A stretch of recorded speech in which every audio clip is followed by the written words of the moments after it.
8h45 ce matin, pas l'ombre d'un bouchon ni même d'un ralentissement autour de l'enseigne suédoise. Même constat lors de la pause déjeuner, il est 12h30, le parking s'est rempli, mais sur les routes, ça circule toujours normalement, au point de surprendre les premiers clients Ikea. Je m'attendais à ce qu'il y ait énormément de monde et que je puisse pas même atteindre le parking, donc j'ai pas eu de problème.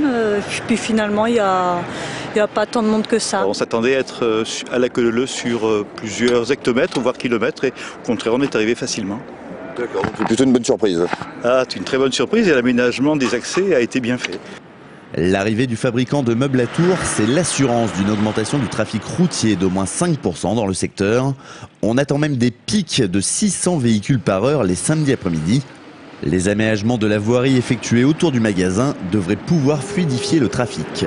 Nous avons aménagé un rond-point sur l'avenue de Florence Pompidou.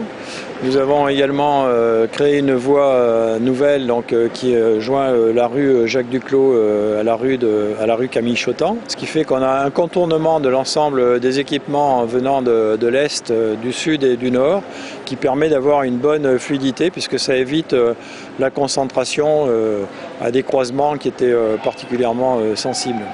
En revanche, ces arrivées de véhicules ne réjouissent pas certains riverains du quartier. Et je peux vous dire que les gens qui vivent sur le bord de l'avenue Pompidou l'ont déclaré, nous allons vivre un enfer. Moi je prévois une prévision de 300 véhicules par heure, c'est-à-dire 3000 véhicules supplémentaires dans la journée. C'est quand même, par rapport à ce qui passe d'habitude, 30% en plus. Ça apporte quand même d'autres nuisances, ça apporte de la pollution atmosphérique, ça apporte du bruit. Des riverains qui pourraient vivre un vrai cauchemar le 8 mai prochain puisque dans le même secteur se tiendra la foire de Tours et le soir même, le TFC recevra Boulogne-sur-Mer au stade de la Vallée du Cher. On ne s'avance sans doute pas trop en affirmant que s'il n'y a pas de bouchon ce jour-là, il n'y en aura jamais.